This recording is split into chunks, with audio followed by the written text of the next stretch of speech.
రాజన్న సిరిసిల్ల జిల్లా తంగెలపల్లి మండల కేంద్రంలోని సారంపల్లి గ్రామంలో నూతనంగా ఎన్నికైన సర్పంచ్ గుగ్గిళ్ల లావణ్య అధికారికంగా పదవి బాధ్యతలు స్వీకరించారు.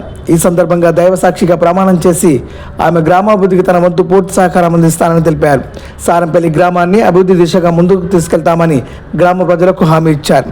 ఈ కార్యక్రమానికి ముఖ్య అతిథిగా కేకే మహేందర్ రెడ్డి హాజరై నూతన సర్పంచ్ను అభినందించారు. అనంతరం ఆయనకు గ్రామ ప్రజలు తరపున ఘనంగా సన్మానం నిర్వహించారు. గ్రామ పెద్దలు, ప్రజాప్రతినిధులు, కార్యకర్తలు పెద్ద సంఖ్యలో పాల్గొని కార్యక్రమాన్ని విజయవంతం చేశారు.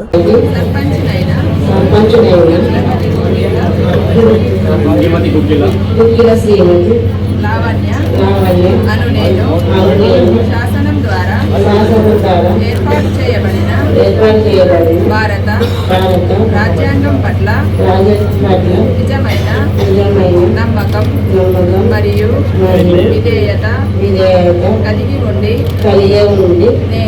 నేను స్వీకరించబోతున్న విధిని నమ్మకంగా నిర్వహించదనని భగవంతుని పేర సత్యనిష్టతో ప్రమాణం చేస్తున్నాను. ముఖ్యంగా ఈరోజు సారంపల్లి గ్రామ సర్పంచ్గా, ఉప సర్పంచ్గా, వార్డు సభ్యులుగా గత కొన్ని రోజుల క్రితం గ్రామ ప్రజలతో మద్దతుతో ఎన్నుకోబడి ఈరోజు సర్పంచ్గా, ఉప సర్పంచ్గా, వార్డు మెంబర్లుగా ప్రమాణ స్వీకారం చేస్తున్న సందర్భంగా వారందరికీ కూడా పేరు పేరుగా మనస్ఫూర్తిగా శుభాకాంక్షలు తెలియజేస్తున్నారు. నిన్నటి వరకు అవునన్నా కాదన్నా రాజకీయ భావజాలతో కొందరు, కులం పేరు మీద కొందరు, మతం పేరు మీద కొందరు, వర్గం పేరు మీద కొందరు అందరూ కూడా రాజకీయాలలో పోటీలో నిలబడ్డారు. అవన్నీ కూడా ఎలక్షన్లు జరిగి ఎన్నికలు అయ్యేంత వరకే. ఎందుకంటే గ్రామం సర్వతోముఖ అభివృద్ధి చెందాలంటే మనం అందరం కూడా కలిసికట్టుగా పనిచేయాల్సిన బాధ్యత మనపై ఉంటుంది. కాబట్టి ఇలా గ్రామాల్లో జరిగిన ఎలక్షన్లన్నీ కూడా పార్టీలకు అతీతంగానే జరిగినాయి. కానీ పోటీ చేసిన వాళ్ళందరూ కూడా ఏదో ఒక పార్టీకి సంబంధించిన వ్యక్తులే. కానీ ఇవాళ ప్రత్యక్షంగా రాజకీయ పార్టీలు పాల్గొకున్నా మీరందరూ కూడా వేరే భావజాలంతో పోటీ చేసిన వ్యక్తులను కూడా కలుపుకొని మీరందరూ కూడా గ్రామాభివృద్ధికి పాటుపడాలని కోరుకుంటూ యనమల రేవంత్ రెడ్డి గారి ఆధ్వర్యంలో గత 2 సంవత్సరాల క్రితం మీ ఆశీర్వాదంతో ఈ రాష్ట్రంలో కాంగ్రెస్ పాలన, ప్రజా పరిపాలన, ఒక సుపరిపాలన దిశగా ఇలా రాష్ట్ర ప్రభుత్వం అడుగు ముందుకు వేస్తున్నారు. ఏదైతే గాంధీజీ కలగలిగాడు గ్రామ స్వరాజ్యాన్ని ముందుకు తీసుకురావాలంటే మనమందరం కూడా ఒక స్వీకరణ శుద్ధిగా ఇలా అన్నింటినీ కూడా మర్చిపోయి మనలో ఉన్న కక్షలను, కార్పల్యాలను అన్నింటినీ కూడా మర్చిపోయి గ్రామాభివృద్ధి ధ్యేయంగా ఇలా ముందుకు సాగాలని చెప్పి మీ అందరూ కూడా పేరు పేరున విజ్ఞప్తి చేస్తూ ఇవాళ అధికారంలో కాంగ్రెస్ పార్టీ ఉంది. ఇంకా ఇక్కడ కాంగ్రెస్ పార్టీ బలపరిచిన అభ్యర్థి, కాంగ్రెస్ పార్టీ భావజాలతో ఉన్న అభ్యర్థి గెలిచి ఉండొచ్చు.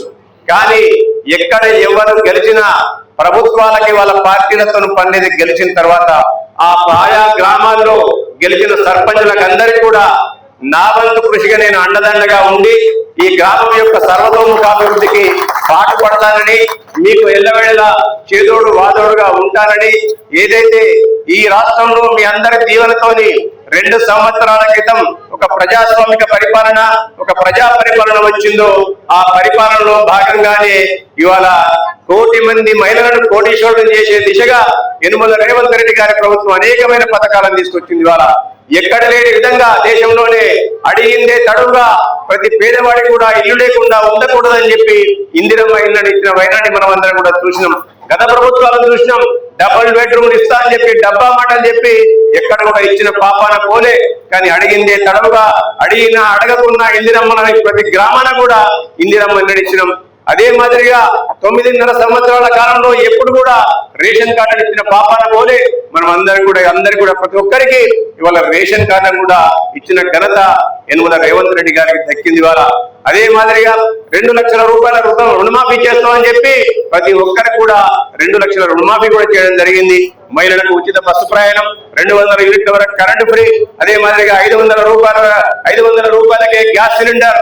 వీటన్నిటితో పాటు మహిళలను అందరినీ కూడా కోటీశ్వరులు చేయాలన్న ఉద్దేశం కొద్ది మహిళా సంఘాల ద్వారానే ఐకేపీ సెంటర్ల ద్వారా ఇవాళ వరి కొనుగోలు కేంద్రాలను స్థాపించి వాటి ద్వారానే ప్యాడీ ప్రొక్యూర్మెంట్ చేసి, అంతేకాకుండా మహిళా సంఘాలకు బస్సులను ఇవ్వడం, మహిళా సంఘాలకు ఇవాళ ఎరువుల పంపిణీ కేంద్రాలను ఇవ్వడం, విత్తన పంపిణీ కేంద్రాలను ఇవ్వడం, వాటికి గ్యాస్ ఏజెన్సీలను ఇవ్వడం, ఇవాళ అలాగే మామూలుగా ఏమంటారు మన సోలార్ పవర్ ప్లాంట్ ఇవ్వడం, ఇవన్నింటినీ కూడా ఇవాళ యనుమల రేవంత్ రెడ్డి గారి ప్రభుత్వం చేస్తుంది. ఇవాళ మహిళలకు వడ్డీ లేని రుణాన్ని 10 లక్షల వరకు కూడా పెంచిన ఘనత యనుమల రేవంత్ రెడ్డి గారికి దక్కింది ఇవాళ.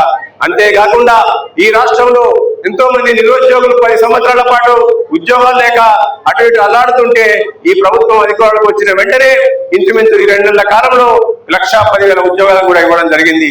ఈ రకంగా ఇవాళ గత ప్రభుత్వం 8 లక్షల కోట్ల అప్పు చేసినప్పటికీ కూడా ఒకవైపు 6,750 కోట్ల పైసలకు మిత్తిని నెలల కట్టుతూనే, వడ్డీ రూపంలో కట్టుతూనే అభివృద్ధిని, సంక్షేమాన్ని సమపాలనలో తీసుకోవడానికి యనుమల రేవంత్ రెడ్డి గారి యొక్క ప్రభుత్వం కృతనిశ్చయంతో ఉంది. వల్ల పల్లెలు బాగుపడతనే పట్టణాలు బాగుపడతాయి, పట్టణాలు బాగుపడతనే ఈ దేశం బాగుపడుతుంది. కాబట్టి మీరందరూ కూడా గ్రామ స్వరాజ్య దిశగా ఈ గ్రామాన్ని సర్వతోముఖాభివృద్ధి చేయడానికి మీ శాయశక్తుల ప్రయత్నం చేయాలని చెప్పి మీకు అండగా